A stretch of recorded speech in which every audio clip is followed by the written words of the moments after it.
Hello student, welcome back to my channel. मैं आपको करा रही हूँ accountancy part A volume first D K Goyal. और आज हम स्टार्ट करने वाले हैं chapter 3 change in profit sharing ratio among the existing partner. तो थोड़ा सा इसको इंट्रो पढ़ लेते हैं। Reconsideration of a partnership form. Reconsideration of a partnership form क्या होता है? Partnership is the result of an agreement between person for sharing the profit of A business. Partnership क्या होता है? एक एग्रीमेंट का रिजल्ट होता है। पार्टनरशिप मतलब टू या मोर पर्सन जब एग्रीमेंट करते हैं आपस में तो उससे पार्टनरशिप बनती है। Any change in the partnership agreement bring to an end the existing agreement. जब भी पार्टनरशिप एग्रीमेंट में कोई भी चेंज होता है, कोई भी, तो जो पहली वाली पार्टनरशिप होती है वो एंड हो जाती है और एक new agreement come in to force और एक न्यू एग्रीमेंट बनता है। The change in the agreement result in the change in relationship among the partners. कि उस एग्रीमेंट के चेंज होने से पार्टनरशिप के जो रिलेशन है वो भी चेंज हो जाते हैं। In such a case although the firm continue. इन सब केसेस में भी जो फर्म है वो कंटिन्यू रहेगी। It amount to the reconsideration of a partnership firm. और इसी को बोलते हैं reconsideration of a partnership firm. Reconsideration of a partnership firm में happen in the following circumstances. अब जब भी मतलब ये कहने का है कि क्वेश्चन आ सकता है कि reconsideration of a partnership firm क्या होता है, कि जब तो रिकंसिडरेशन क्या होता है? जब भी पुराने पार्टनर्स के बीच में कोई भी एग्रीमेंट में बदलाव आता है और उस बदलाव के कारण जो आपका पुराना पार्टनरशिप होता है, पार्टनरशिप एग्रीमेंट होता है, वो खत्म हो जाती है और एक नया स्टार्ट होता है। तो उसी प्रोसेस को बोलते हैं reconsideration of a partnership firm. अब वो किस कारण से हो सकता है? वो इन कारणों से हो सकता है। मतलब जो आपकी पार्टनरशिप पुरानी टूटने वाली है, एग्रीमेंट जो आपने पहले किए थे वो एग्रीमेंट अब ख़त्म होने वाले हैं, तो वो किस किस कारण से हो सकते हैं ख़त्म? फर्स्ट है change in the profit sharing ratio among the existing partner. Existing partner यानी कि जो पुराने पार्टनर्स आपकी फर्म में हैं और उनका जो रेशो पहले था, जैसे उनका रेशो था, दो पार्टनर्स है ए और बी, उनका रेशो था 2:1 और फिर उन्होंने डिसाइड किया कि उनका जो रेशो है वो 3:1 होना चाहिए। तो इनकी रेशो चेंज हो गई। रेशो चेंज होने से उनका जो एग्रीमेंट था पहले वाला वो ख़त्म हो चुका है। तो इसी प्रोसेस को बोलते हैं reconsideration of a partnership firm. ये रीज़न है कि किन किन कारणों से पहली वाला पार्टनरशिप जो है वो टूटता है। तो फर्स्ट कारण ये था। सेकेंड है admission of a new partner. जब किसी पार्टनर का एडमिशन होता है, मतलब जैसे ए और बी दो पार्टनर थे, सी आ गया, तो उनके जो ए और बी के पुराने सारे एग्रीमेंट थे वो क्या हो जाएंगे? ख़त्म हो जाएंगे और नए पार्टनर के साथ सी के साथ मिलकर वो नया एग्रीमेंट बनाएंगे। तो इस कारण से भी reconsideration of a partnership firm हो रहा है। थर्ड है retirement of an existing partner. Retirement क्या होती है? जैसे ए बी सी आपके पास 3 पार्टनर हैं और एक पार्टनर को आप रिटायर कर रहे हो। मान लो सी बोल रहा है कि भाई मुझे रिटायरमेंट चाहिए, तो सी के जाने से अब जो प्रॉफिट होगा ये दोनों बांटेंगे। इट मीन्स कि पहले वाला जो एग्रीमेंट है वो ख़त्म हो जाएगा। ठीक है, तो इसका मतलब कि इन कारणों से एक reconsideration of a partnership firm होता है। उसके बाद फोर्थ पॉइंट है आपका डेथ ऑफ ए पार्टनर। जब किसी भी पार्टनर की डेथ हो जाती है, इट मीन्स जैसे पी क्यू आर 3 पार्टनर्स है और तीनों में से एक की डेथ हो जाती है। आर डाइज ऑन मार्च 31, तो आर डाई हो गया, अब कौन बचा? पी और क्यू। तो अब प्रॉफिट को पी और क्यू बांटने वाले हैं, तो जो पहले वाला एग्रीमेंट होगा आर के साथ वाला, वो अब क्या हो जाएगा? ख़त्म हो जाएगा और नया एग्रीमेंट बनेगा। तो इस तरह से डेथ ऑफ ए पार्टनर से भी reconsideration of a partnership firm होता है। फिफ्थ पॉइंट है अमलगमेशन ऑफ 2 पार्टनरशिप। अमलगमेशन होता है जैसे for example A and B are partners in a firm. 2 partners है फर्म के अंदर, उनकी रेशो है 2:1।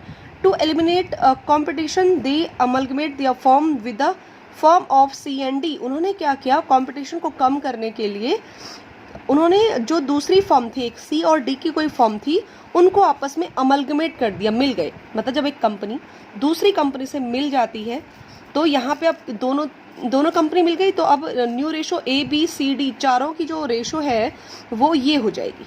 तो इट मीन्स अब भी क्या हुआ? पहला एग्रीमेंट जो है वो ख़त्म हो गया, नया एग्रीमेंट बना, तो इट मीन्स वो reconsideration of a partnership firm हुआ। तो इस तरह से आपने 5 रीज़न पढ़े किन किन कारणों से reconsideration of a partnership firm होता है। अब नेक्स्ट हम ये वाला टॉपिक पढ़ते हैं कि एडजस्टमेंट। इस चैप्टर के अंदर हम कुछ एडजस्टमेंट करेंगे जब आपका प्रॉफिट शेयरिंग रेशो चेंज होगा। हम चैप्टर कर रहे हैं चैप्टर 3 जिसमें आपका प्रॉफिट शेयरिंग रेशो चेंज हो जाता है। पहले कुछ और था, अब वो डिसाइड करते हैं कि नहीं भी ये वाला रेशो नहीं, अब ये रखेंगे, तो उसको बोलते हैं change in profit sharing ratio. तो जब रेशो चेंज होती है तो कुछ एडजस्टमेंट करनी पड़ती हैं। तो वो एडजस्टमेंट क्या क्या है first, second, third, fourth, fifth, ये 5 पॉइंट हैं, ये 5 एडजस्टमेंट है। एडजस्टमेंट बोले तो ये टॉपिक है। तो टॉपिक नंबर 1 इसमें से आता है determination of sacrifice ratio and gaining ratio.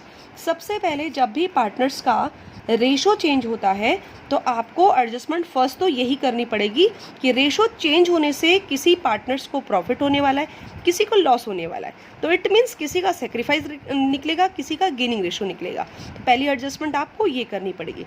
Second है अकाउंटिंग फॉर गुडविल। आपको इस चैप्टर के अंदर गुडविल क्या होती है? Reputation of A firm. किसी भी फर्म की जो गुडविल होती है, पहचान होती है, उसकी मनी में क्या वैल्यूएशन होती है, उसका हम यहाँ पे सीखेंगे अकाउंटिंग फॉर गुडविल में। तो यहाँ पर आप मेथड सीखोगे गुडविल को कैलकुलेट करने के, तो ये भी इसमें करेंगे।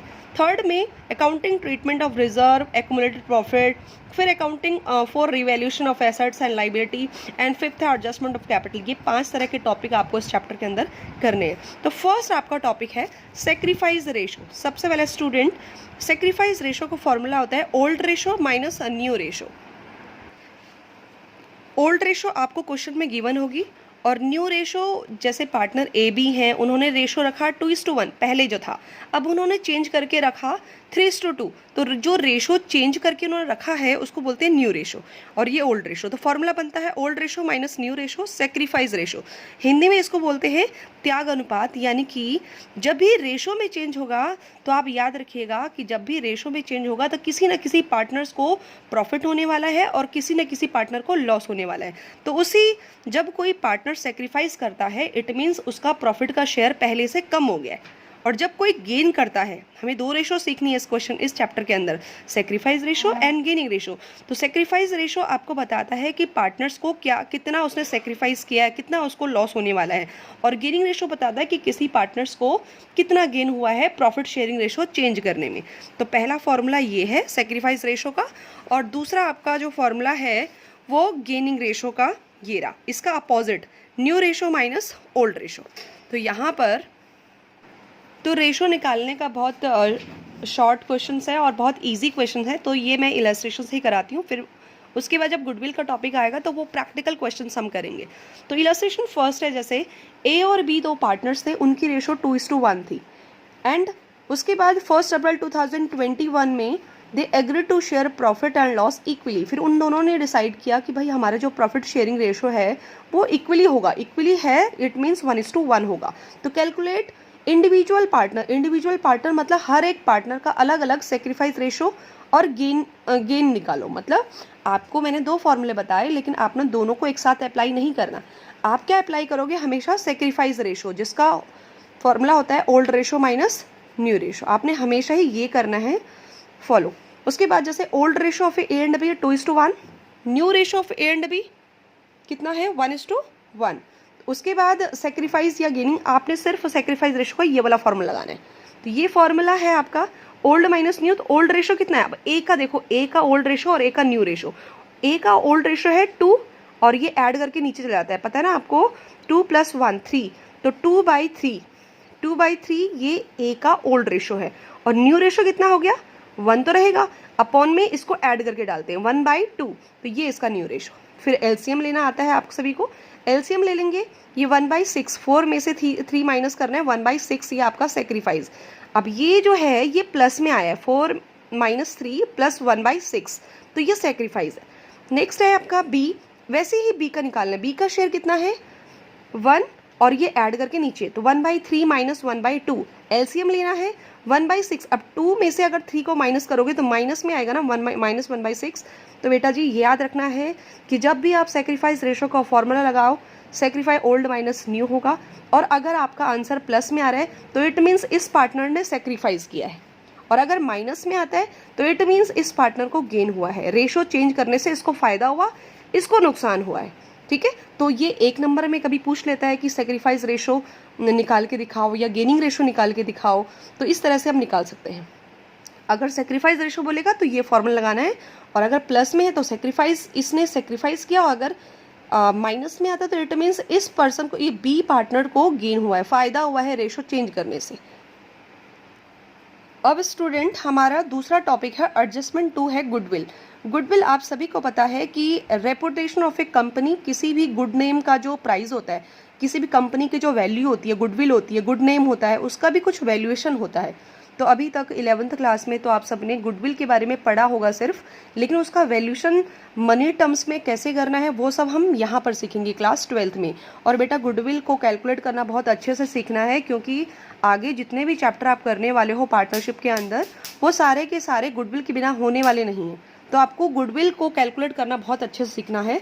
तो थ्योरी आप पढ़ लीजिएगा, क्योंकि ये 11th का पार्ट है, बट आपके मेथड्स जो आपने वहाँ पे नहीं पढ़े हैं उनको मैं यहाँ पे क्लैरिफाई करती हूँ। तो सबसे पहले methods of goodwill, methods of goodwill. कितने मेथड्स ऑफ गुडविल को कैलकुलेट करने के? 3 मेथड्स होते हैं गुडविल को कैलकुलेट करने के लिए। एक होता है average profit method,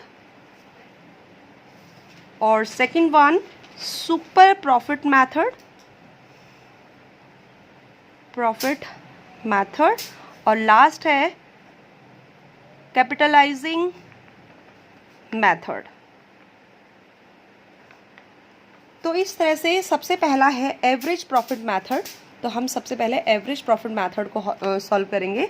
average profit method से गुडविल को कैलकुलेट करने के लिए goodwill is equal to AP, AP means average profit, into में number of year purchase,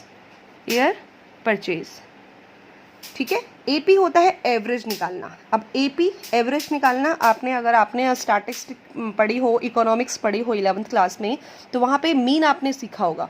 mean means होता है एवरेज। तो एवरेज कैसे निकालते थे, ठीक है। मान लो आपकी क्लास में 30 स्टूडेंट हैं और मुझे अकाउंट्स के मार्क्स के एवरेज चाहिए, तो मैं हर एक स्टूडेंट के मार्क्स को ऐड करूंगी और divide by number of student 30 से डिवाइड करूंगी, तो एवरेज निकलेगी।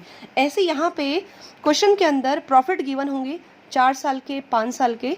मान लो 5 साल के गिवन है, तो 5 ईयर्स के प्रॉफिट को ऐड करना है और डिवाइड बाई 5, यानी कि total profit of all years, जितने भी साल के प्रॉफिट दे रखे हैं वो ऐड करने हैं अपॉन में 5। मान लो 5 साल के प्रॉफिट है तो आपने ऐड करने हैं, डिवाइडेड 5 करने हैं, एवरेज निकल जाएगा।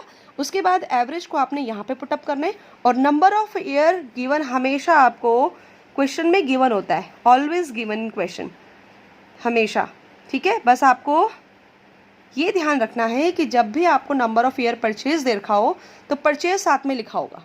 आप कंफ्यूज मत हो जाना कि आपको कितने सालों का एवरेज निकालना है और नंबर ऑफ ईयर पर, ये अलग से ही दे रखा होगा, इसके आगे परचेज ज़रूर लिखा होगा, ठीक है।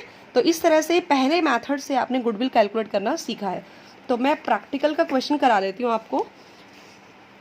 अगर आपके पास DK गोयल है, DK Goyal part A accountancy part A volume first, और DK गोयल की बुक है, तो आप निकालिएगा प्रैक्टिकल। इसके प्रैक्टिकल में क्वेश्चन नंबर 3 है, क्वेश्चन नंबर 3 है, और ये एवरेज प्रॉफिट मेथड के बेसिस पे ही है। तो एवरेज प्रॉफिट मेथड में इसमें ना मुझे कुछ एडजस्टमेंट बतानी आपको ज़रूरी है। जो गुडविल जब आप एवरेज प्रॉफिट को अप्लाई करोगे ना, तो कुछ एडजस्टमेंट आएंगी, जिनको आपको ऐड या लेस करना होगा, ठीक है। तो ऐड करने वाली चीज़ें कौन सी हैं और लेस करने वाली चीज़ें कौन सी हैं, मैं आपको बताती हूँ। तो कुछ एडजस्टमेंट हैं आपकी ऐड में आपको अगर कुछ क्वेश्चन के अंदर इनमें से अगर कुछ चीज़ आती है तो उनको ऐड और इनको लेस करना है। तो ऐड करने वाली चीज़ें जैसे एबनॉर्मल लॉस है आपका, एक्सीडेंटल लॉसेज है, over valuation of opening stock है, under valuation of closing stock है, या एबनॉर्मल गेन है, ये लेस करने वाली आइटम्स है। एबनॉर्मल गेन है, रेकरिंग एक्सपेंसेस है, सैलरी है। रेकरिंग एक्सपेंसेस वो एक्सपेंसेस होते हैं जो रेगुलर बेसिस पे होते हैं, तो सैलरी है उसको आपने लेस करना है। प्रीमियम और इंश्योरेंस प्रीमियम होता है ना, तो ये इंश्योरेंस प्रीमियम है, इंश्योरेंस प्रीमियम वगैरह उनको आपको लेस करना है। Over valuation of closing stock और अंडर वैल्यूशन ऑफ ओपनिंग